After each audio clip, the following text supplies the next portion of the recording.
there at least for a little bit when me and Michael talked to Garland yesterday. Yeah. Um, I thought I made Garland a co-host to be able to stream it, but maybe I didn't need to make him a co-host. So let me see if it's streaming on yours real quick because I'm curious. Um, There's a thing. This is upcoming, so I think it's.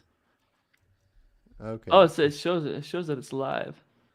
Okay, cool. Yeah, I think that maybe they Okay. updated that. Yeah, cool. Okay, cool. Sweet. Good to know. Okay, so I see Lewis Ghettos here. Hello, Lewis. Okay, so I made a note about something I want to talk to you about, but I'm going to save it for after we talk about the definition. Um, okay, so I sent you my idea of what I think the definition should be, Yeah. and yeah, I'll read that real quick for anybody listening. I might adjust a couple words just for grammar's sake, but it's essentially pretty close to what I want it to be, which is veganism is a philosophy that seeks to extend moral consideration to all non human animals based on sentience. Um, and then I have a couple like footnote kind of things. But for the most part, that's how I view that the definition should be. What are your thoughts on that? I'm. I might agree. I guess the first thing we need to figure out is what's the purpose of redefining the definition. Um, so it seems like there's two sort of different battles going on when it comes to definitions. There's um, typically when someone tries to like give a definition, it's usually something that's descriptive. It's just describing how people use it, but Mm-hmm. that's not always the case. So an example might be like woman. Um, there's an argument to be made that descriptively, woman may refer to sex, but that we might want to use woman to refer to gender instead. Um, and there's sort of arguments being pushed forward that we should have those things as two separate things, and there's like you ought to refer to woman as something other than just sex. Mm-hmm. Um, so that there's that sort of situation. So it's like, are we redefining veganism on like moral grounds, like this is how we ought to define it, or are we defining it as far as like a descriptive? Yeah. So in my mind, and also I put in the chat here, I put OG. Even though this isn't the OG definition, this is the Vegan Society definition that I believe was last altered in the 80s, maybe 88.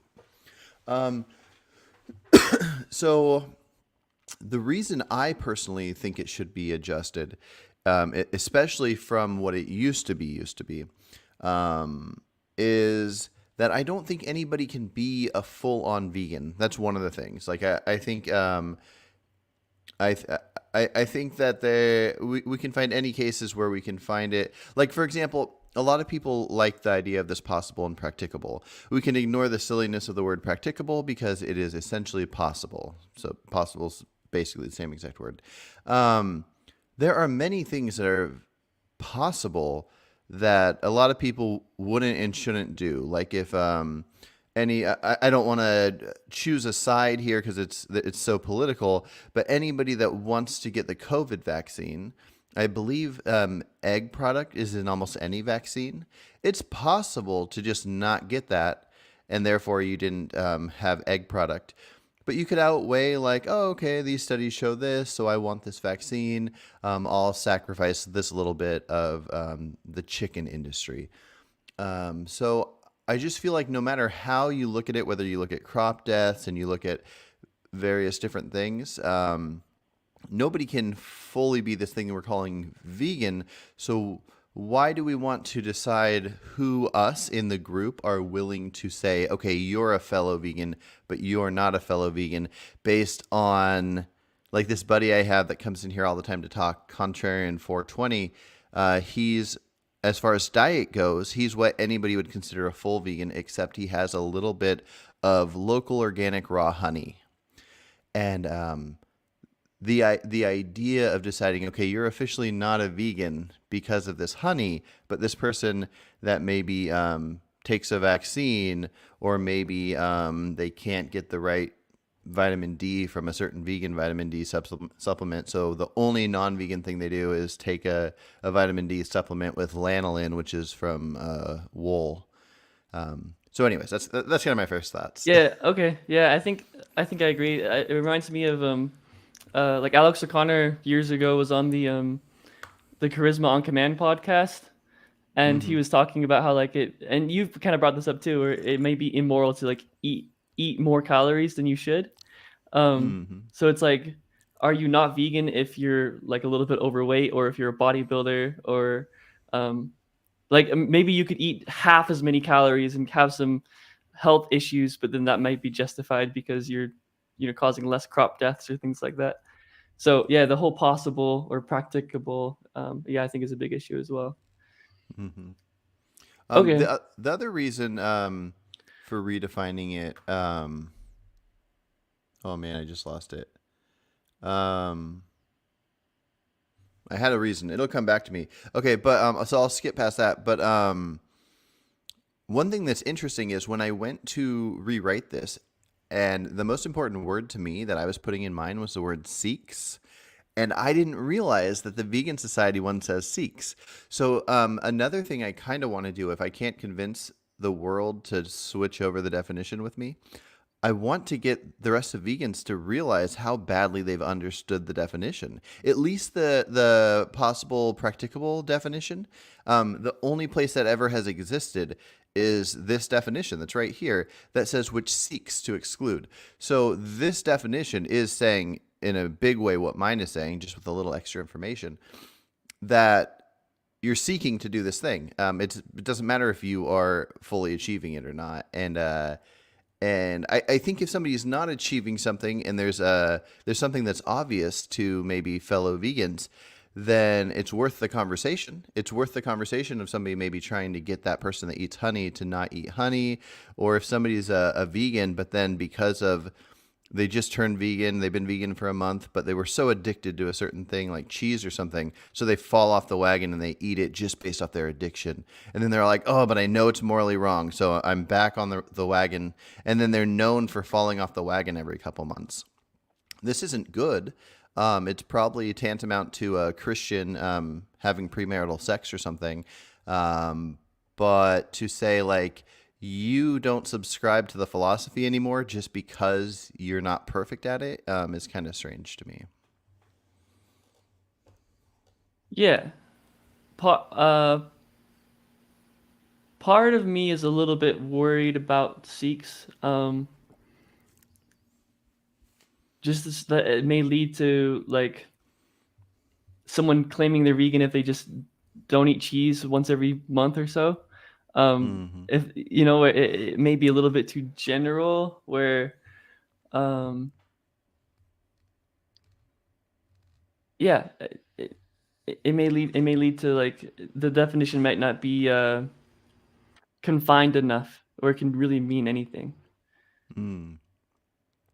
Well, how I wonder what our concern is. I feel what comes across to me that some people's concern is they're giving up, they're doing this big sacrifice to help animals. And if somebody else isn't doing as much, then it's like, psh, we're not going to include this guy. He's not doing as much as me. When if you look at most philosophies, like especially if you take something like political philosophy, like I'm mostly libertarian. I think there are a handful of areas that I disagree with. Not that we need to get into libertarianism, but the idea of being born with a certain amount of intelligence where you won't thrive in a society where being making an income comes from your intelligence. I think it's important for a society to recognize that maybe they need to take care of those people, and libertarianism kind of says the only way we're taking care of these people is if there are donations instead of taxation from the government. So even though I subscribe to about 90% libertarian ideas, um, I feel like nobody's thinking, okay, you don't subscribe fully to this, so you're not in the club. So I guess that's kind of the tricky thing. It almost seems like, and maybe it's because veganism is so small. I guess libertarian's pretty small too, though. That it has this like kind of in some ways religious or cult type aspect to it, where people want to feel like you have to do whatever the current standard is to be in the club, and and I guess that just seems strange to me because with most things, it comes down to somebody's intent, what they want. It's like nobody cares if somebody wants to be a libertarian or a Christian, or, whether it's a moral, political, or religious philosophy. It's just like each individual like wants their own thing, and people that are part of that club, for the most part, don't care. But something about veganism, it just almost seems like this idea of you're not pulling your weight, so you don't get to be with us. Do you Yeah, think, do you see that? yeah. There's definitely the vegan culture is you're all or nothing sort of thing, and it's especially I've seen it even with me where I tend to be more like suffering based, like uh these a lot of rights based vegans will call me not a vegan because I focus more on suffering. Um, yeah, I see. I guess it's kind of reminds me of like yeah, Christianity, and you brought this up where it's like a lot of Christians will call like Mormons non-Christian because they view Jesus in a slightly different way, or they view specifically the Trinity in a different way. Um, Mm-hmm. and there's different views and different perceptions of like the Bible and what it teaches. But I would probably say these are all Christians, right? But then eventually it gets to this point where it's like um, sometimes people will call themselves like a Christian, but they don't even like believe. Like it's like they think Jesus was like just some hippie guy that taught some cool stuff, but they don't attribute to any like divinity towards him or anything Mm-hmm. like that. So it's like eventually you can have disagreements, but eventually the separation is so large where it's like, are Mm-hmm. you really a Christian, or it's like, are you really a vegan? Um, Yeah, no, that's a good yeah, point. I didn't think of that. And like Catholics are very into Mary, and typical Christian, non-Catholic Christians are not. But yeah, I guess some of those are so divided that people don't even think of those as the same. Like a lot of people don't know that Catholicism is a Christian subset. yeah, So yeah, yeah. No, that's a good point. I hadn't thought about that, so I don't know exactly how to break that down. Yeah. Well, I guess I'll point out one other element of the definition I'm proposing kind of fits. It lets all types of vegans fit into one group, because there's been some weird infighting I've been seeing, especially with this guy named David C.R. Nass that talks to me all the time. He doesn't even like this. He thinks that this practicable and possible definition is silly, and he goes by the original 50s definition, which is just don't exploit animals. But not even just that, like he views that roadkill would be not vegan. And the cool thing about the definition that I'm putting forward is the people that think that you shouldn't eat roadkill or burgers that were thrown in the garbage that are going to go to waste, or he even said that you shouldn't Native Americans shouldn't use feathers of dead birds in their headdresses. Not that I care about the tribal or the cultural aspect of it, but the fact that it's a feather from a dead bird, or a feather that fell off a bird. There's some vegans that just think if it came from an animal, don't go near it. Don't even pick up random manure that's going to be left out in a field, um, or yeah, out in nature. And so it fits the people that are okay with the roadkill and not okay with the roadkill. And I think if you took all the different aspects, Vegan Gains thinks that if humans needed animal products for health, that it would be best to let yourself die. Where and I'm hoping most vegans would say that we'd care about our own health first, and then veganism, and then care about the animals afterwards.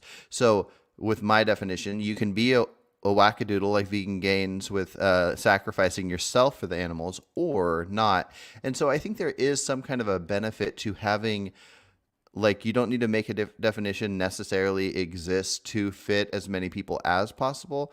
But if you can have the focus be on moral consideration for the animals, but also not so strict that it tells people you can't be part of this group if you have thoughts about roadkill, you know? Yeah. So this kind of a little bit segues into a potential issue I had. So the word sentience. Hmm. Now I'm pro sentience. That's kind of what I base my veganism on. I think that's what most people do, but I don't think you have to be. I don't think you have to base your veganism on sentience in order to be vegan. You could base it on maybe a spirit, like the animal spirit, or maybe you could base it on some sort of like teleological, like you could base it on nature. It Mm. doesn't have to be based on sentience. Um, Okay, well, I'll so just point out why I did, and then you could try to talk me out of it. So, yeah, similar to it doesn't matter if you're for or against roadkill, you can be vegan by this definition, and then same thing with a handful of aspects. With if you didn't put in the sentience and you just had the non-human animal part, then people like that David guy I was talking about could argue that if somebody eats bivalves, they're not vegan because the definition says non-human animal.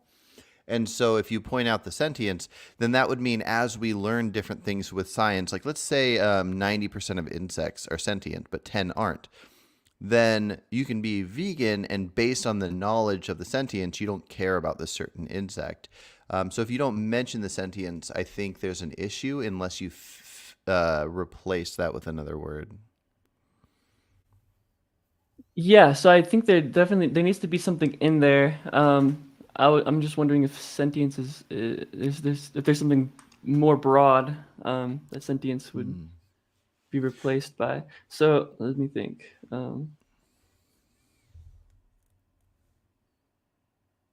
Well, and is there another thing, not to cut you off while you're thinking, but is there another thing that gives us the reason? I feel like when a non vegan asks a vegan, like, why do you care about animals? They'll either say sentience or they'll say something that means sentience. They'll say, oh, they can suffer, like they can hurt, they're sad, they're whatever you're saying, if you move that over to a non sentient animal or to a flower or whatever, then this is so I guess like somebody could be a vegan but also could like there could be something else to it where they care about like an oyster or a mussel, which is fine, which is why they could fit this definition, but also they have other things in their life that they care about. They're also Buddhist. They care about bivalves, whatever. But this definition doesn't shut them out because they care about things that are also not sentient. They might care about all living things, like they wouldn't rip a leaf off of a tree. They would only take what they need to eat. They don't want to harm anything living.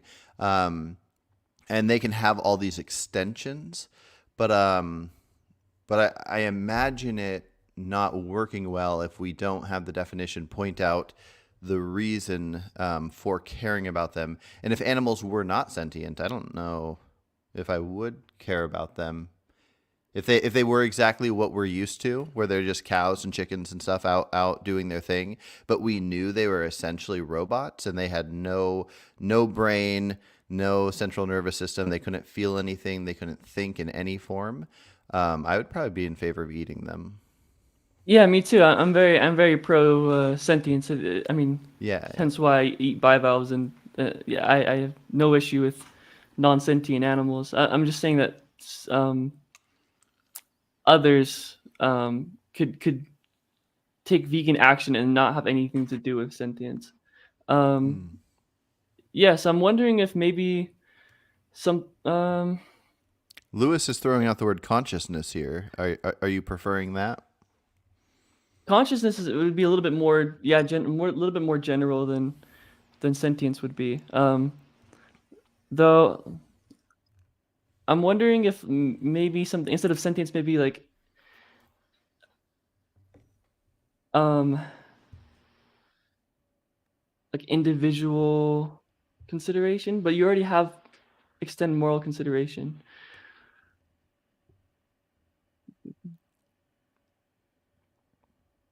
Yeah, it's something I have to think about, but that Yeah. was one sort of nitpick I noticed.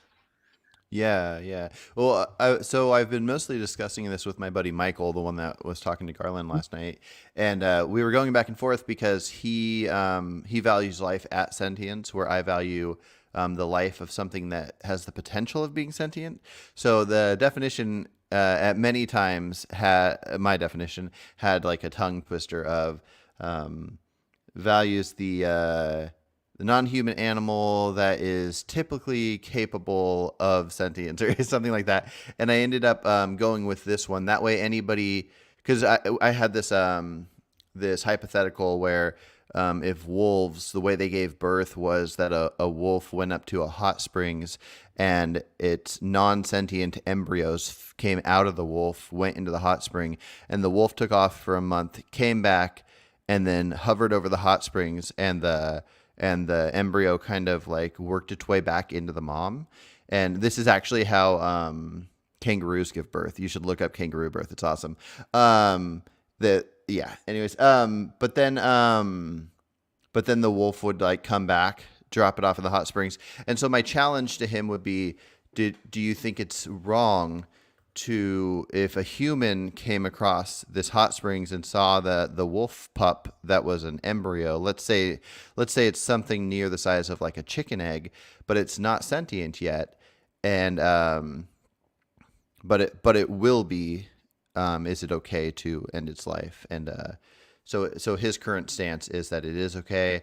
It doesn't matter because this only comes up in hypotheticals. There's not abortion doctors trying to take out animal fetuses and embryos in the wild or anything. But what are your thoughts on that? Would you put any value on something that is alive, an individual, and it will gain sentience? So the short answer is not really. But because I view life as like a net positive, I think more life is good. Mm.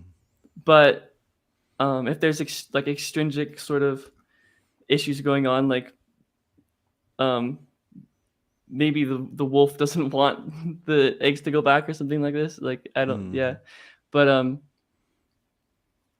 so I think maybe there is at least some moral consideration because existence is good, but pretty much in most cases the mother or the wolf or things like this are going to have a higher um, I'm going to give them more moral consideration just because they're already sentient. Hmm. Well, yeah. Well, the other challenge I had for him, because he was saying that the reason he wouldn't eat the wolf pup embryo in the hot springs is because the mom would want it, and the mom's coming back. And then so Yeah. I gave him the example of, well, what if this mother wolf lived out in the wild, but also you lived out in the wild, and both of you at the same time saw a stick on the ground, and you both wanted this stick. Like, do you have any obligation to give that to this wolf, or like, is the stick equally up for grabs? And if the stick's up for grabs, and if a non-sentient thing at any point is comparable to a stick, then it wouldn't matter if the mother wolf wants this embryo or not. It's non-sentient, so if it's not valuable, then why does it matter? And I think again, not that I care too much about it, but that's kind of why if something's in the environment it's supposed to be in, it is alive and an individual that's of a species that can become sentient. I'm kind of hung up on that now, and I don't know if I'll change my mind in the future. But I don't care in a big way. Like, if somebody accidentally stepped on that embryo, I wouldn't like start crying and have a funeral for it. But I think it has some form of moral consideration. Yeah. But my note I wrote down to ask you about was this existing thing. I've never been convinced of this. My buddy Jeremy, who is not on here right now, he lives in Korea, so I never remember what time it is that he's awake. His last name's Goard. I don't know if you've seen Jeremy in the comments. Very smart guy, talks about a lot of cool ideas. But he too has this idea of that pleasure good existing good. I don't get this. So in my mind, a lot of people think that I'm a utilitarian because I talk about suffering, but I care about suffering in the negative right sense, but I don't care about any math to do with pleasure. I don't think humans owe each other any pleasure. I don't care about like a certain amount of pleasure doesn't make me accept a certain amount of suffering. And so this idea of existing, once something exists, I think it should have I think if it's sentient, we shouldn't violate its negative rights. But I don't like the idea of making something exist. If every animal right now, including humans, decided, we're just not going to make any more humans or make any more animals at all, I don't have any feelings of like more animals would be good. So can you convince me that existing is good aside from for the person that already exists? Yeah, I mean, so my go-to sort of hypothetical is like you have a world with absolutely um no suffering, like a neutral world. Um Oh, I heard you talk then to Haz about this, and you stumped me. But go ahead and say it, and then I'll try. yeah, so you have a world with no suffering. It's just a neutral world, but then you versus a world with extreme amounts of pleasure. You have fulfilling relationships, and you're living out your passions, and all this. But paper cuts now exist, so now you've introduced some suffering. But because paper cuts exist, for whatever reason, now all this pleasure exists, and I would take the paper cut world over the non-suffering world any Yeah. day. Yeah. Okay, so I'm with you. So I exist, and I know what suffering's like. I know what boringness is like, and I know what paper cuts are like, and but I know what pleasure's like. And there's a lot of pleasure that I get from things, especially White Lotus. Have you seen the show on HBO, White Lotus? You got to watch it. It's really good. But yeah, I would probably take a paper cut, maybe even three paper cuts, depending on where they're at, to get White Lotus season 1 and 2. But I'm alive. I exist, and if some magical being was giving me options, I mean, obviously we don't get options, and we still most people don't want to kill themselves, even if they go through a lot of suffering. But just to kind of answer your question, I think while we exist, we could choose. We could say, yeah, I'll let a little suffering happen to me to get a certain amount of pleasure. But I don't think this answers. I think it would be bad to choose for others. Now on this one, paper cuts existing where otherwise they would not exist, and then a bunch of pleasure that we could say at least everybody gets some, and probably everybody gets a decent amount. That I would choose that for everyone, but anything beyond that, something like that, I wouldn't feel comfortable choosing for others if I just chose that it within my world. So I'm around a bunch of zombies, but I get paper cuts and they don't, and then I get pleasure. I choose that for myself, but we only get to choose these things while we exist. So why is it good to exist if we weren't going to like right now? I could my wife wouldn't like this, but I could go find some lady and make a baby with her. But if I choose not to, is the better option would be to make as many babies as possible? Confused by the question. So wait, so So existing to the more things that can exist, therefore more pleasure will exist. Is yeah. is better than not. So there are so many. I could probably go start the process of 10 babies being created today. Well, okay, we'll go 5. I can make 5 babies today. But I also feel like the world would be perfectly fine without any of those 5. And those 5 that are not in motion in any form, there's no conception whatsoever that they haven't been done, and their potential hasn't been done any wrong by not making that potential a reality. So I want to be convinced to go make 5 kids today. Help me out. Oh, easy. Easy. Um, so that destiny actually, there's something he said I really largely agree with. In his conversation with Alex O'Connor, um, most of what he said there was actually really bad, but he said that utility tends to grow when we come together. So if someone has 5 points utility and then you have 5 points utility coming together, it doesn't give you 10 utility points. It'll give you like 15 utility points because working together. That's There's a fair something point. about yeah, there's something about working together that increases happiness.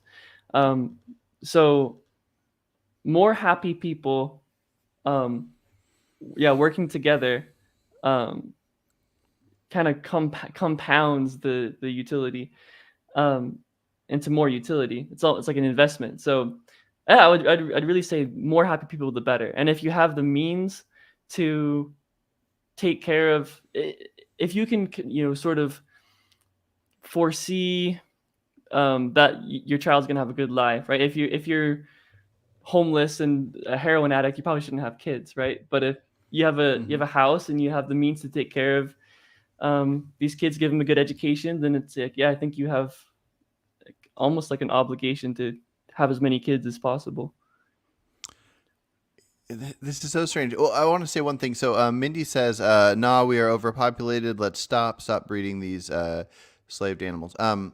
Oh, well, we're talking about humans as well, but just the idea of bringing something into existence. But I want to point out, I didn't mention this, but I figured we're probably under the same idea that we're sort of talking hypothetically. So as we talk about this, if it makes sense to make more things exist, we're talking hypothetically as if we had endless resources, endless planets.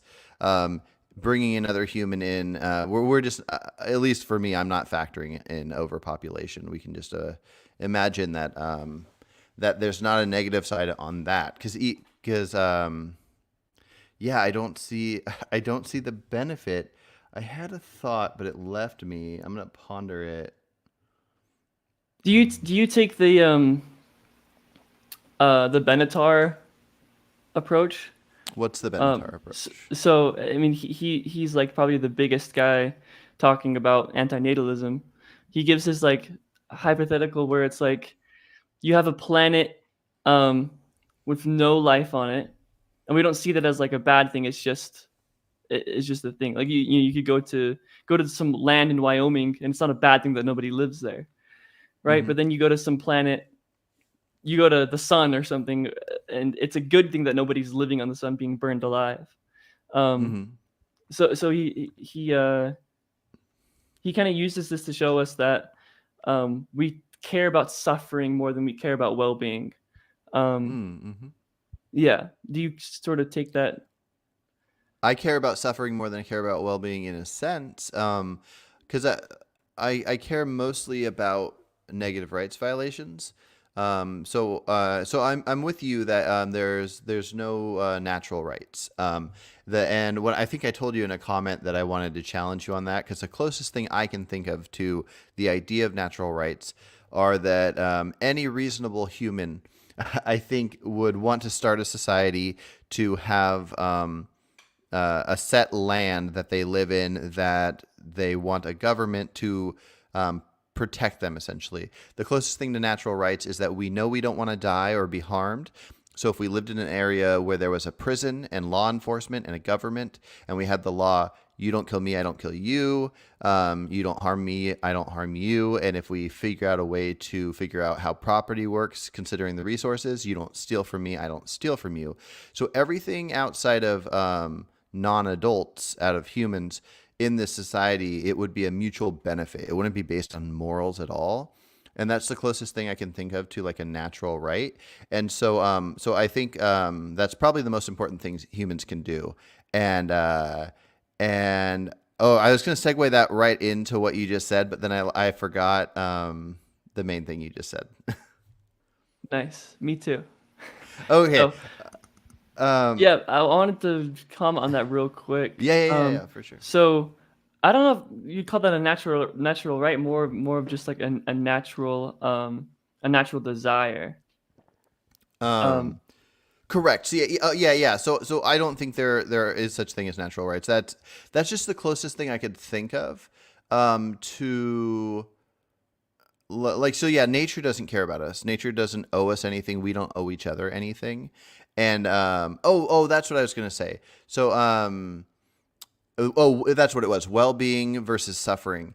And so suffering, if you cause somebody to suffer, that is violating their negative rights. Which in nature you don't really owe anybody negative rights, but I feel like a moral person naturally extends those unless they need to not do so for their own benefit. Like if my family was starving and I had to steal food from somebody to feed them, even if that meant the person I stole from was going to die, in a drastic situation, you might do so. But yeah, so I think I feel more obligated, whether I'm in a society or not, to not violate somebody's natural rights, so to not make somebody suffer, than I do to afford them positive rights by using my own resources or my society's resources to provide them well-being. I think that would be the order it would go in, which is why I think you need to have laws protecting negative rights. And then once that exists, you can start working on things where everybody pools their taxation together to afford people well-being. Yeah, and I think most people hold that view. I think most people think negative rights are more important than positive ones. That's good A because lot, it's the right view. a lot of people even claim that positive rights are not good. They'll call them something like entitlements, but I part of me is wondering if I actually would think positive rights are more important. Just because there are certain things, at least within the society that we live in, that punishes the unlucky, and we kind of need positive rights to.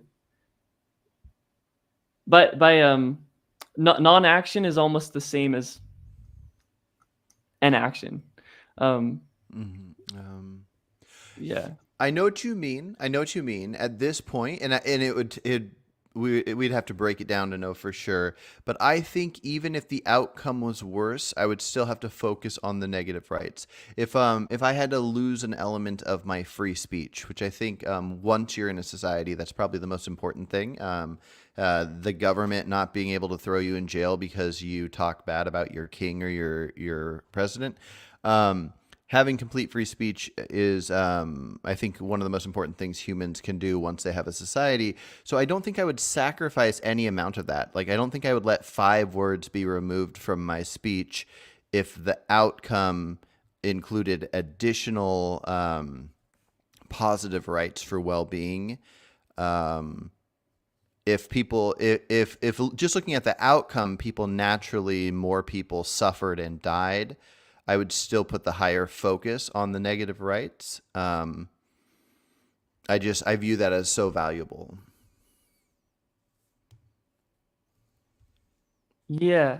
I think I've given this sort of like hypothetical before, but it's kind of why I don't put as much stock into negative rights. So like if there was an alien species that came in and just put a bunch of humans in cages, right, but then hooked them up to the Matrix, and the Matrix had higher amounts of well-being than the life we currently live, then yeah, violate my rights because my well-being increased. And it doesn't even have to be the Matrix. If they just infuse us with like some sort of high pleasure drug, and we're just in these cages just being infused by pleasure. Yeah. Yeah, no, I don't. So it's removing your a large amount of your free will at least, but it's the brain you have while you still exist is taking in this amount of pleasure.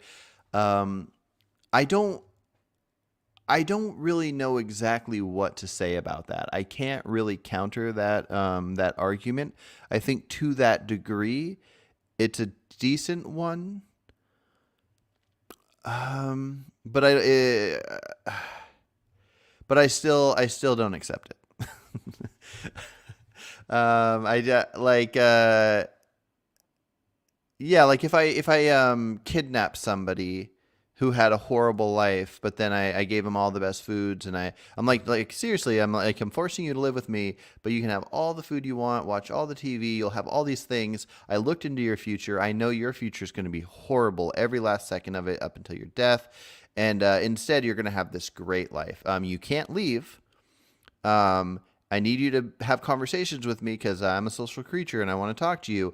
But any food you want, you will get it. Any show you want, you're going to have the most fun ever. There's a hot tub over here. There's a sauna.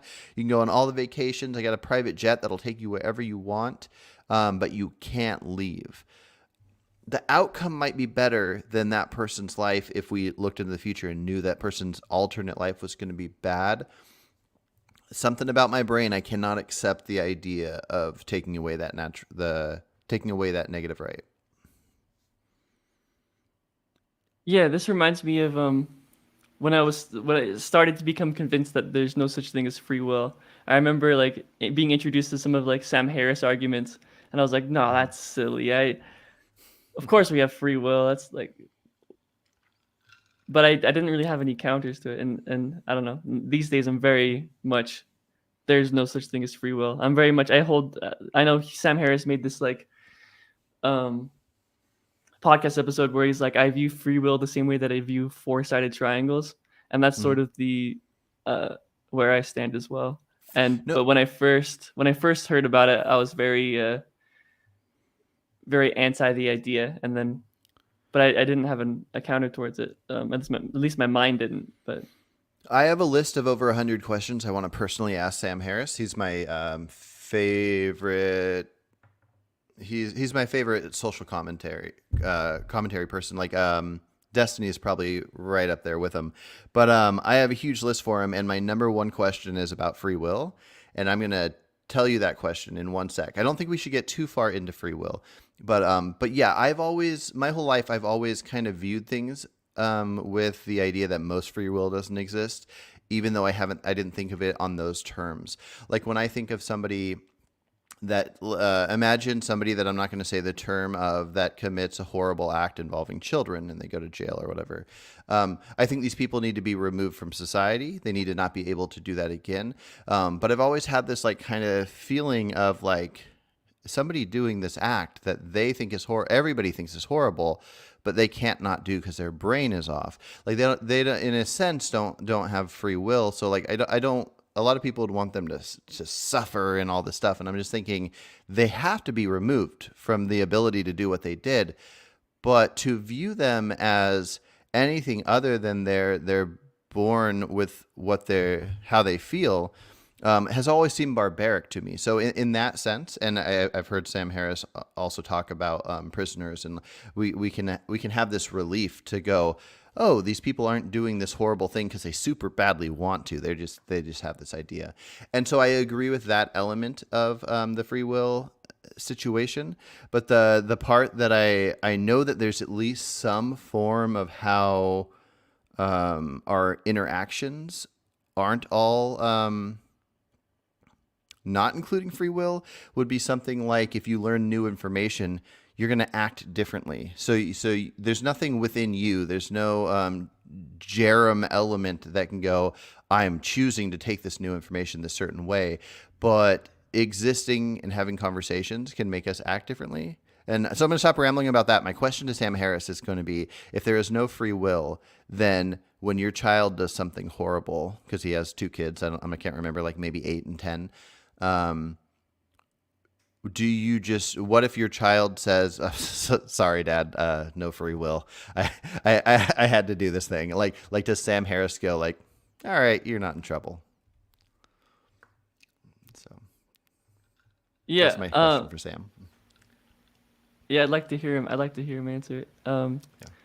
I think what he would say is something like, children are so moldable by their society and their parents and whatever. So even though there's not technically a free will of an individual agent in there that can decide how they want to take their parents' punishment, that the parent's punishment would still lead to a better brought up child that's learning from these experiences. I think people just view the idea of free will sometimes in a scary way. And so I think there's no free will in a sense. No human on earth can listen to music and decide if they're going to like it or not. They just like it or not. You start dancing to it, you're like, fuck yeah, this is great. And Bob Dylan's my favorite singer. My wife doesn't get to choose if she likes Bob Dylan. She hates Bob Dylan, makes me turn him off every time he comes on the radio. And you can't choose that kind of thing because your brain does whatever it does. But we are so affected by everything that I think we have what a lot of people think is free will. But anyways, yeah.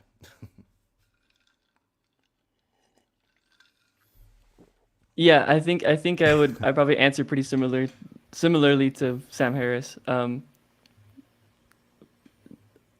The punishment isn't for punishment's sake. It's for the molding of the mind, I guess. Yeah. Yeah. Yeah. Oh, that was my own guess of what he would say. So we're agreeing with what I guess he would say. But Yeah. that has to be the answer, right? Yeah. But yeah, let's hop back really quick to existing. It might just be one of those things where, similar to how I view negative rights so strongly, and I don't have a good reason in a sense because I'm willing to take a worse outcome with it. That might be the same with you and the idea of existing. There might not be a good way for it to be explained. But I want there to be one more shot at trying to explain it to me. I just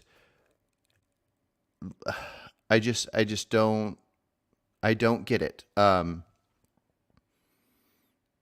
Let's look at that Yeah. example So that a lot of people don't like about the Peter Singer thing, where it's like if you bring these isolated humans into existence, they have the greatest lives ever. They don't know it. They're taken out at 18. Nobody else has the fear that they're going to be taken out as well.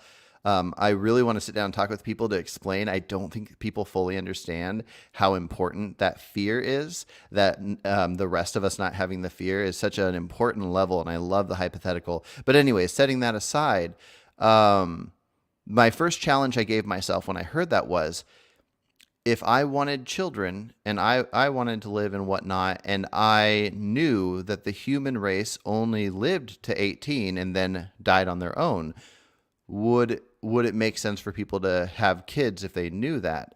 And therefore, how can I challenge the idea of, if you would have a kid anyways, knowing it would die at 18, why would you be against these kids existing and then being taken out at 18? And that's the closest thing I could come up with for an argument in favor of Peter Singer's idea. But still, once something exists and it can exist further, but somebody is removing its rights, I can't imagine caring about how much pleasure it had. To think, yeah. Anyways, I'm gonna stop rambling. But yeah, what do you think? Well, so there was a key aspect of that hypothetical that I think is really important, because I think most of us can agree that ending someone's life early would be a bad thing. For me, it'd be a bad thing because you're taking away, the further potential pleasure of existence. And there's other sort of external, they have relationships and other things, but when it comes within this hypothetical, Alex says that they wouldn't have existed otherwise. That they exist because they're killed at 18. Like, it's within the culture that they're born to be killed at 18. I think that's really important.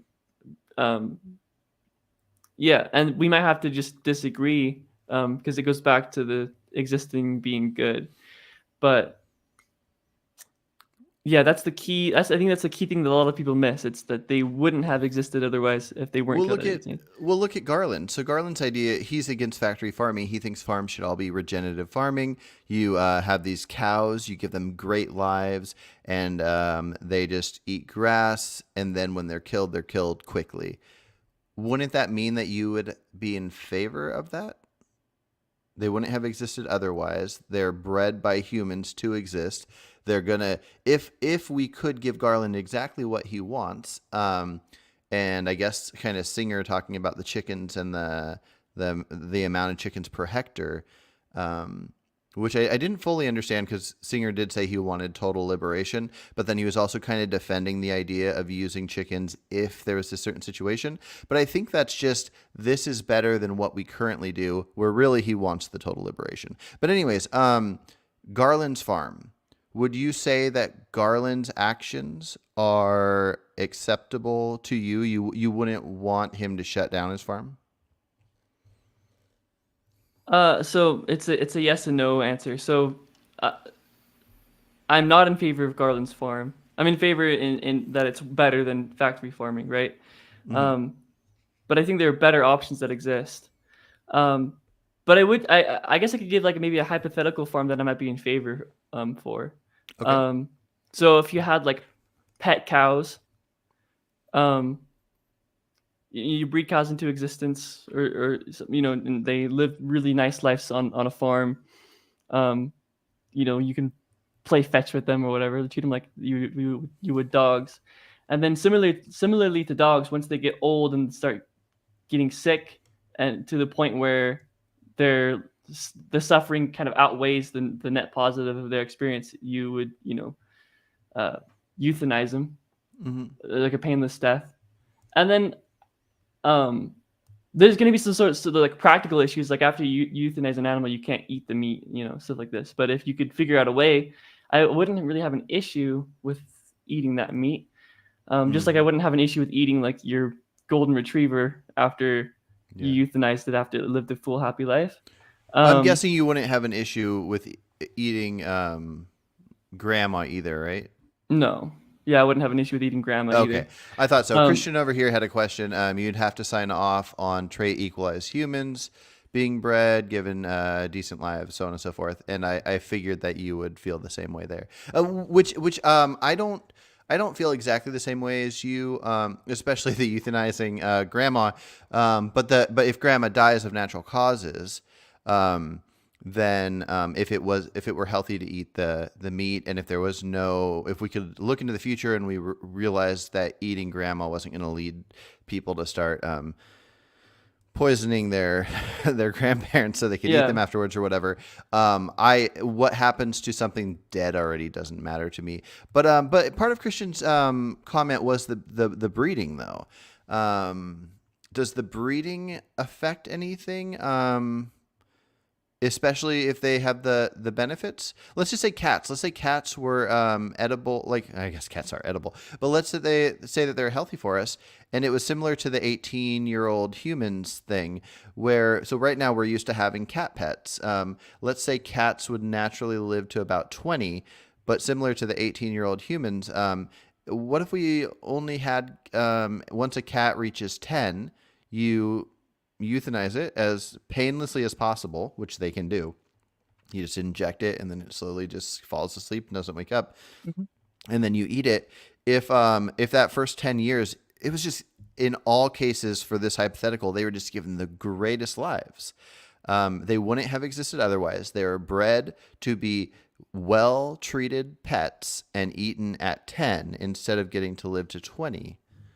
What are your thoughts on this? yeah, no, I think that would be fine. Which isn't, yeah, that's a lot of people don't like that position, but I think it would be fine. The big thing is, especially because they're giving good lives and they wouldn't have existed otherwise. It seems like there tends to be a net pleasure Mm. from that experience. Gotcha. Yeah, yeah. I guess I just don't get that. Like, once I exist, if I was told, like, right now, if somebody came to me and said, hey, just so you know, like, let's say that I woke up and they had taken me to their island and they said, hey, we're not going to kill you right now, but we're going to kill you as soon as you reach 50. I'm 37 right now. I would be glad to make it to 50 versus if they said we're going to kill you tomorrow.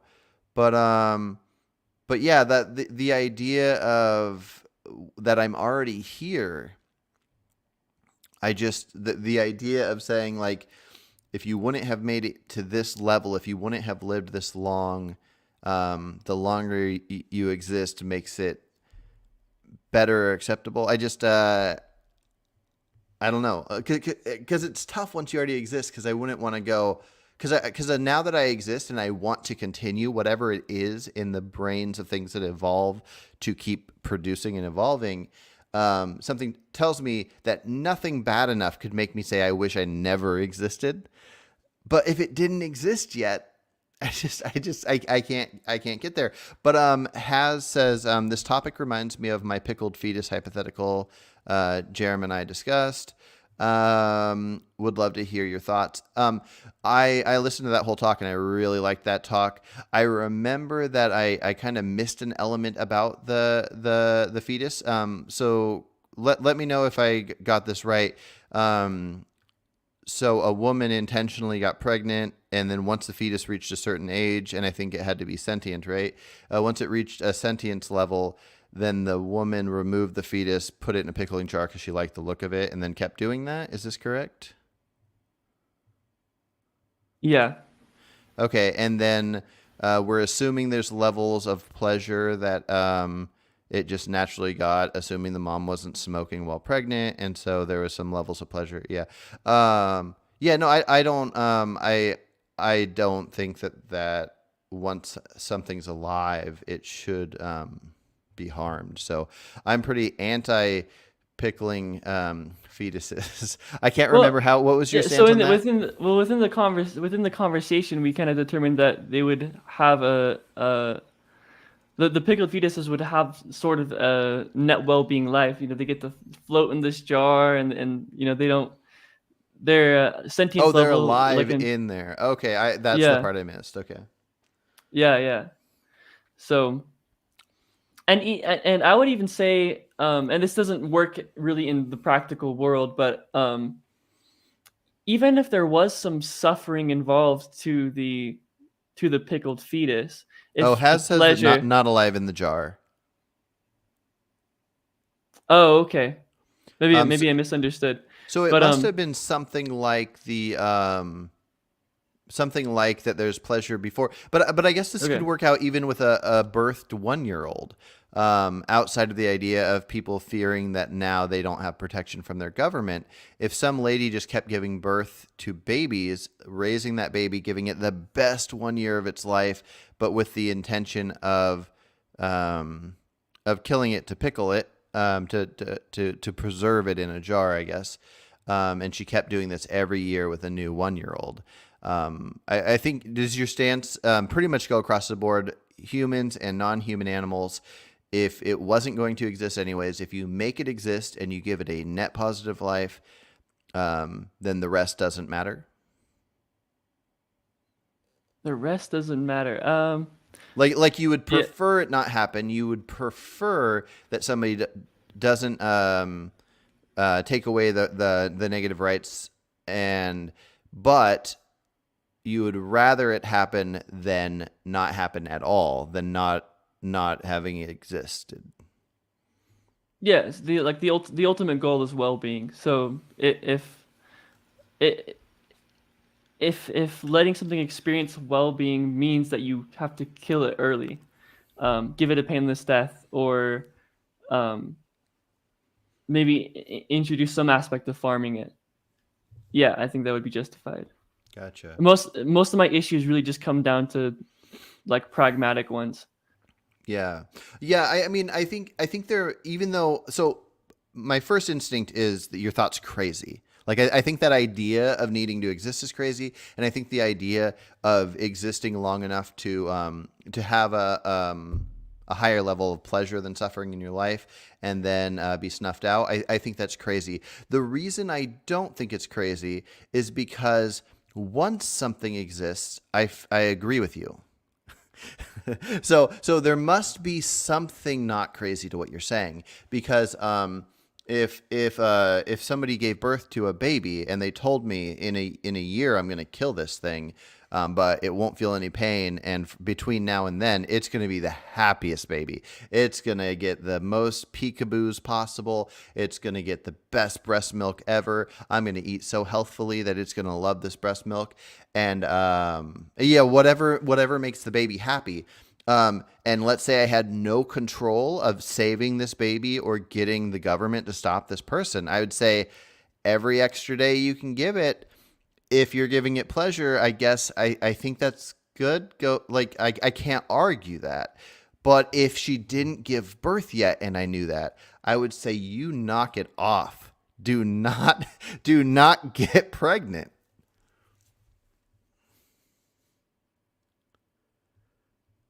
Yeah. Again, so it would really come down. So a lot of these like hypotheticals, we're assuming things that we know that in the like real world we can't really know. Like I think if some woman was giving birth to these fetuses or these 1-year-olds and just killing them, I would probably assume that the suffering caused to the fetuses is going to be greater, and it's going and maybe the pleasure from the mother is going to be fairly minute compared to it. But if we're looking at a world where it's like, okay, the pleasure is so high from the mother, then like the other option would be the other option that it has more suffering because the mother's now suffering from not like experiencing the pleasure. I don't know if I explained that right, but yeah, no, you did. But you've probably heard this 1,000 times, and there's probably a good way to debunk this. But the first thing that pops into my mind, and I probably didn't create this, which is why I think you've probably heard it 1,000 times. But when doing the utilitarian calculus, if you had like 10 guys violating a lady, we'll leave the R word out of this. But the 10 guys get like crazy amount of pleasure. This is their favorite activity. And let's say that to make the calculation work, whatever needs to be done to make the lady suffer the least amount possible is done. And so if the amount of pleasure of these 10 guys outweighs this suffering, well, how does this affect the utilitarian calculus? Yeah, this is like the ultimate. I hear this all the time. Okay, I thought because you it's would, actually yeah. it's actually very, very good. I've never heard a utilitarian react to it, but I've heard. I think I've heard people talk about it. So yeah, I'm ready. I'm excited. There's this guy on Twitter named Travis Talks that whenever someone talks about utilitarianism, he's in the comments and bringing this up. So he's like, so you take the pro grape position? It's like, yeah. So again, it really comes down to my issues come down to pragmatics and practicality. Like rarely does sadistic pleasure bring about well-being. But when it comes down to it, anything can be justified if it brings about well-being, I think. Which is, yeah, that's crazy, but it is the end conclusion of utilitarianism. Wouldn't it be easier just to say, as long as you're not violating rights and you bring about well-being, it's good? Like, because you could have people have their rights to not be harmed, not be killed, and so on and so forth, and then any well-being after that is good. We just all agree. But if you have a human that wants to live and did nothing wrong, and 100 cannibals, they're gonna feel great eating that human. I think the biggest issue you come across is the rights violation. Yeah, it goes back to the whole alien thing, right? If aliens were violating our rights, but our well-being increased, I think that would be a good thing. But no, hold on. The person that's dying to feed the 100 cannibals, that person's not, their well-being isn't being increased. So you'd have to imagine if the aliens came down and their well-being was doing good, but ours wasn't. Correct. Yeah. Yeah. No. If we had some alien species that in order to maximize their well-being, it required them to violate our rights. I think, yeah, they should. Yeah. Um, And that's and this is, it's understandably, it's a not a very intuitive position, and it's the reason why a lot of people, it seems like when people are introduced to sort of different moral philosophies, they usually become utilitarian, because at the start it's pretty intuitive when you introduce to like trolley problems, but then when they go more mhm. into it, they'll abandon utilitarianism for something more like threshold deontology because of these reductios. Um, Yeah, but for me, as I sort of reflect on them and look at sort of the bigger picture, and I think, okay, well, so my ultimate goal is like total happiness, total utility. Um, so then whatever brings about that, even if I feel a little icky about it, even if my intuitions feel a little bit off, um, I can just circle back to like, I pretty much know that my ultimate goal is total happiness. So if it brings about total happiness, then I don't really see why. Yeah, it interesting. would. Okay. We should have a separate talk just on this topic, and I'm gonna write down all the billions of challenges for you and all the things that will get me demonetized. Not that I'm monetized anyways. But before we hop off here, because I do gotta hop off here in a sec, let's circle it back to the definition. Yeah. And I'm gonna read it again, and I'm curious for you to tell me what the first thing you would want added to it, if anything. I have a handful of people that mostly agree with the definition, which I think you mostly do, aside from we were talking about maybe the word sentience being replaced. But I'm curious if you think any added like sentence or idea or action needs to be put in here. So, veganism is a philosophy that seeks to extend moral consideration to all non human animals based on sentience. Um, if somebody were to ask you like how you define veganism and what you think of veganism, um, is there an element that's not in there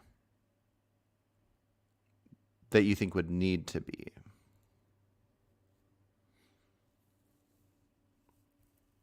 I think I mostly agree. Again, my only hiccup is the sentience word.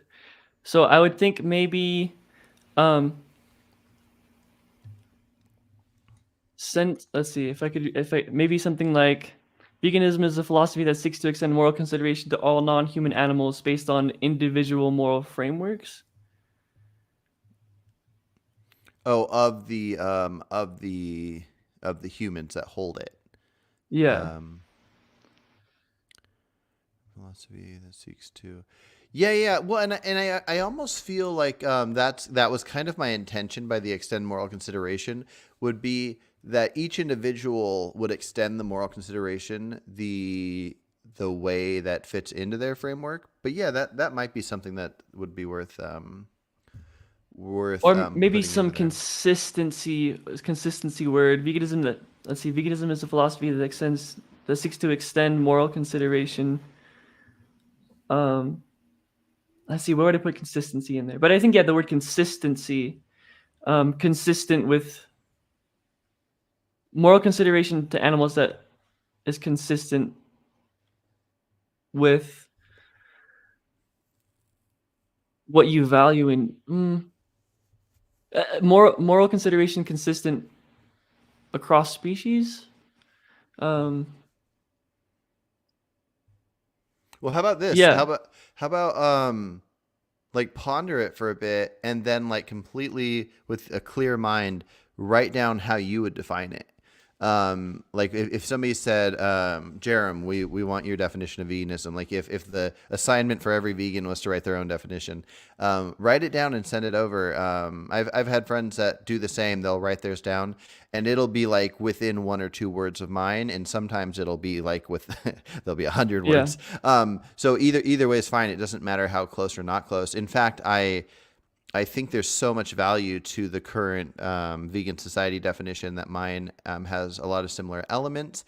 And I'm actually thinking about adding back in the way of life because veganism is a philosophy and way of life that seeks to, because that adds in a vague element of action that is pointing out that it's yeah. not telling you exactly how your way of life needs to be. It's not saying that if it's possible, do it.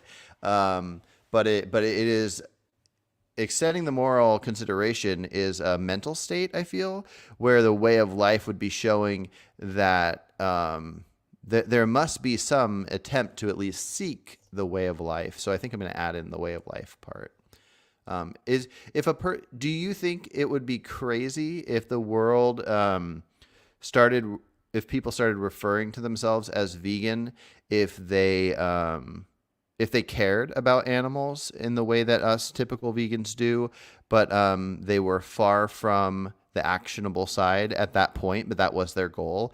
If somebody, I don't know if you saw me watching part of Dominion with this guy named Chris, but he thinks it should be illegal to own and kill and sell animals. He wishes he could be full on vegan, but just like how, with his level of money and friendships and restaurants and what he's grown up used to, he consumes animal products.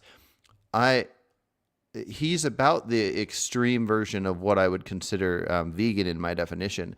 But do you see it being as problematic or not to include somebody like that? I think that's problematic. I mean, Okay. at least in my like my life, I was convinced of the moral argument, but was still consuming animal products. I don't think I was vegan when I was buying cheeseburgers and chicken sandwiches. Really? Okay. Yeah. I do. Well, words are what we use to communicate. So it doesn't, in a sense, you at very least weren't a person that wasn't buying it when you were buying it. But yeah, I see the value in having and maybe it needs a new name. Maybe it could be Bloop Blop. So if you subscribe to Bloop Blop, then that means you are a human, unlike a large amount of people that really thinks something needs to change with how us humans treat animals. And then vegans are the people that full on have the extreme diet as it's thought of. Yeah, that's why I was thinking about calling myself a flexible vegan, and I sort of made a video on it. Just it's like, is it easier to completely change the definition of veganism, or is it better just to say, okay, veganism is just not consuming any animal products, but I consume bivalves and sea sponges. So Well, my biggest concern, which is what part of why I want to change it, is that I think the only type of group that can defend the animals would be something like vegans. The only thing that I can think of getting in the way of helping the animals is the vegans. So if veganism, if this idea, a word, we can also call it bloop blop, was just this intent for as many people as possible that care about animals to focus on the betterment of animal lives, then this would be what we want for those of us that care about animals. But this idea of veganism, where it's this strict thing of you can't sit with us unless you fit this exact category, pushes all the people away that really want to sit with us. One of my favorite examples is my friend Wendy, who I met through this channel, and she was a full-on omnivore, ate as much meat and stuff as everybody else, but she was torn up about how she felt emotionally about caring about animals. And then within a couple months of me chatting with her, she went full vegan, and now she's pescatarian. She eats some fish, but stays, for the most part, I think she claims to be 99 or 95% vegan. And the problem is that, in a big sense, all the, well, let's say in the US, 10% of people are vegan. I don't think it's quite that, but something like that, 5 or 10%. Now let's imagine there's like 30% of people are like Wendy that I'm describing. They're not carnivores. They're not people that don't care whatsoever. You could show them Dominion and they'll go buy some bacon. They're people that care, but they're still focusing on what they think of their health and all these things. We could have this like 30% more people added to our group. And I'm not doing it just to add to our group. I think it's good and it adds to our group. But needing to create a new term to get these people in our group doesn't seem beneficial when veganism is no matter what on a spectrum anyways, like we talked about with the vaccines and crop tests and all these different things, that to have all the Wendy's of the world that are 95% vegan to be like this big group, I don't know, man. I don't know. Earlier in the chat we were talking about like Christianity, and yeah, there's something about having veganism right as like something more like you're a Christian, like you're a vegan, you're a Christian, where if you're a Christian and you break some of the commandments, or maybe you don't go to church every Sunday, maybe you miss a couple Sundays, that doesn't mean you're not a Christian. So I can sort of see that that sort of side where if you mess up, that doesn't mean you're not a vegan. Yeah. Yeah. But Well, again, eventually, if you're messing up so much, it's like, are you really a Christian or are you really a vegan? Yeah. yeah. Well, and part of it just comes down to honesty. Somebody can say they're 95% vegan and they're just being honest. Somebody that says they're 100% vegan might be 95% vegan and they're just not being honest. We kind of have to go off of we have to take people at their word in a sense, unless we witness something. If we have a buddy that says, I care about animals and I'm only buying grass-fed beef, and then we see them eating McDonald's, we'll be like, oh, you were just claiming to care. You don't care. And we can have conversations with them or call them out. But yeah. Yeah, no, I don't know. But I wanna respond to a couple things Has said over here. Let's see. Part of Carson's dilemma between philosophical position and implementation has to do with the use of vegan as both adjective and noun. Someone can be a vegan adjective. Let's see. Thoughts without being a vegan noun. Let's see. I don't think it's possible to be 99% vegan. It's possible for 99% vegan in terms of use of vegan. Okay. And then 99% anti-slavery is still cringe. Okay, so here's the thing that I'm kind of getting at with this 99% thing. So you can be anti-slavery and you can end slavery in your own country and you can declare your stance of being anti-slavery. But if it comes down to it, if you're, the phone you buy or whatever comes from this, whatever, slavery existing in the world and you not doing everything in your possible power to end it, you're still anti-slavery. So this would connect to like the idea of a vegan taking a COVID vaccine. I probably shouldn't use that C word here, but the vaccine will have egg product in it, and so that's kind of what I mean by no matter what, it's a spectrum. But most of us, me, Jerem, Has, and even Contrarian 420 who eats honey, but most of us are about 99% or more vegan, where other people that are 95, it's slightly different. But there's no, it's all on a spectrum. It's just some of us are pretty extreme because we're awesome. And but I think we give ourselves too much credit. A challenge that a buddy of mine, I don't think he's in here, gave me is he was telling me about a challenge he had where somebody talked about, you can cut down trees and clear this land to make your own house. But at what point is your house so big that you're causing harm and suffering that you don't need?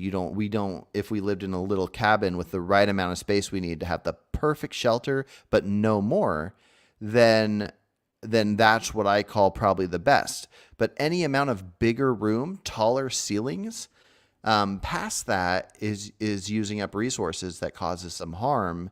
And I don't think it means we have to stop at every second, donate all our extra money to charity and all this stuff. We have to figure out how to stay sane and live our lives, but we're on such a spectrum. Anyways, I'm gonna stop rambling because I don't know what I'm talking about anymore. So there's two sort of thoughts. So number one, definitely I think eventually it comes to a point where you're going to have to introduce some harm into your life in order to just exist. But also, I don't think we have to do as much as we might think. Where it's like, is your house is there a net utility like decrease from your house being there as opposed to the wild land. Because like oftentimes we'll see like, okay, we're causing this sort of harm, but in the grand scheme, are we actually causing less harm because the land otherwise would have been filled with wild animal suffering or things like that. It kind of, it's like buying products from like China, where it's like, okay, it's not very good that these people are in like sweatshops and stuff, but like what's the other option, right? Like we don't have as much control here in America, like just individual citizens, we don't have much control over Chinese government, right? Yeah. But if we can at least give these children a somewhat of a payday, then maybe we're actually increasing utility. So a lot of these Yeah. Well, I don't know if we could make any situations, yeah. personal decisions on that, but I agree with you. If we could magically remove them from that job, they might be worse off. So just because they're in a shitty situation doesn't mean it's not the best for them. Yeah. So yeah, we look at something that's causing harm, but we don't look at the bigger picture where it's like, okay, well maybe this harm is actually better, because as opposed to it, it's worse. So when we're vegans and we're like, we shouldn't have big houses, we shouldn't do all this. I think there's other reasons for not having a big house, mainly with like effective altruism and things like this. But I don't think there's a huge like argument against veganism about using resources. Yeah. Yeah, for sure. Yeah, it's all complicated. I definitely don't know the right answers. And there's obviously a difference with how we view things because you base a lot on utility. Which one thing that popped into my head was like the idea of you getting a certain amount of joy from something, but each individual wants utility. So if it's a calculus and you're just getting overall utility, I think maybe I'm a utilitarian for each individual. So let's say I don't know the keyboard behind you, which your music is great, by the way, and I have a handful of questions for you about your music. But anyways, I'll talk about, I'll send you an email about that later. But your keyboard behind you probably brings you a certain amount of joy or whatever, and I don't think no matter how much harm it causes that you shouldn't have a keyboard. But let's say that the resources it took to make that, 10 insects died or something. As you've probably heard, I don't care too much about insects at this point, but each of those things, each of those insects, if they were sentient, they each have a level of utility they could have. But let's say it was humans. Let's say one human suffered to get you that keyboard.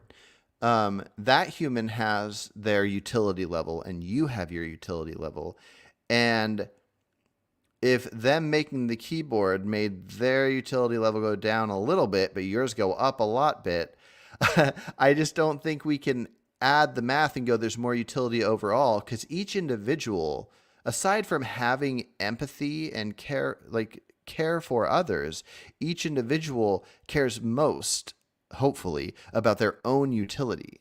And so there being a better math for everyone, I think maybe it's better to look at the average utility for every single thing that can have utility. Interesting. So I was actually an average utility is a thing. It's called average utilitarianism. Really? Oh, crazy. And yeah, and I was an average utilitarian for a long time. And I was actually I have a conversation with oh, his name is spacing me. My goodness. But there's a blog, Bentham's Bulldog, and the author of Bentham's Bulldog, he convinced me of total utilitarianism. So that's the current view I hold, is total utilitarianism. And I have a conversation with him on my channel. I did a live stream with him where we talked about utilitarianism, and he sort of explains. So I kind of give the reasons why I was an average utilitarian, and then he responds to it, and kind of.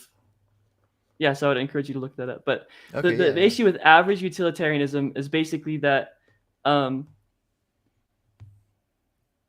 you start judging things based on a statistic rather than actual utility, or like well-being. So if you have a bunch of people in the world that are just in extreme suffering, Hmm. then if you hold the average have average utilitarian position, you'd have to, if you're about to have a kid that is also going to be extreme suffering, but their suffering is slightly better than the others, then like you're morally obligated to bring into the world this child that's in extreme suffering just because everyone else has a higher amount of suffering.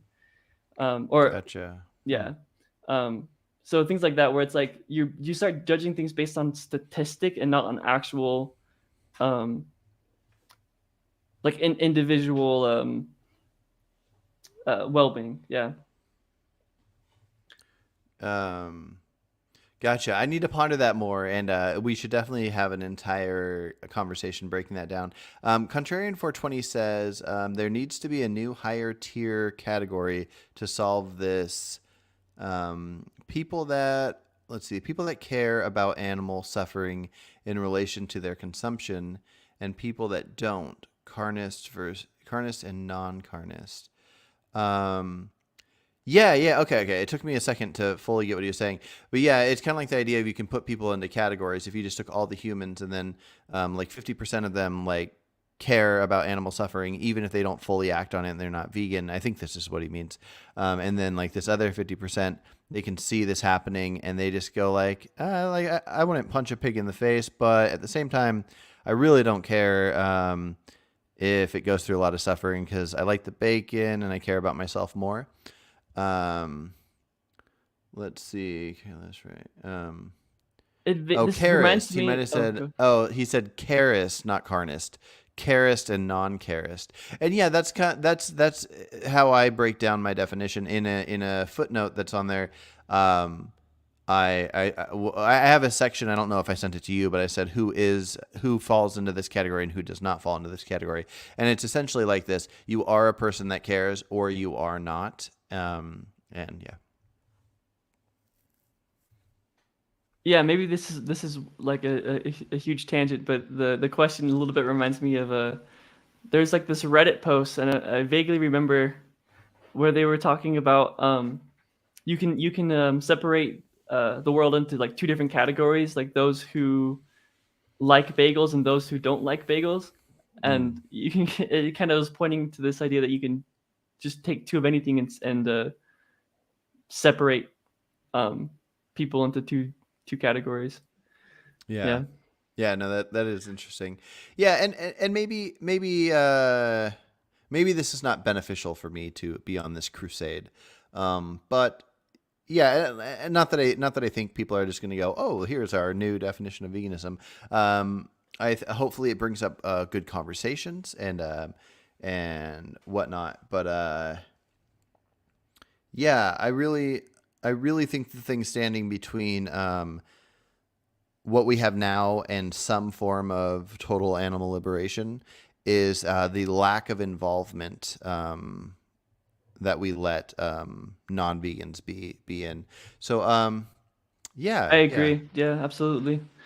Um, It happens with a lot of, I guess, social causes, but specifically veganism.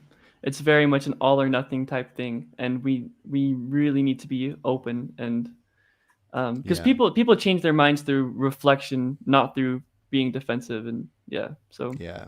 Well, one thing I want to do, so I had that non-vegan on to watch Dominion. Have you seen Dominion?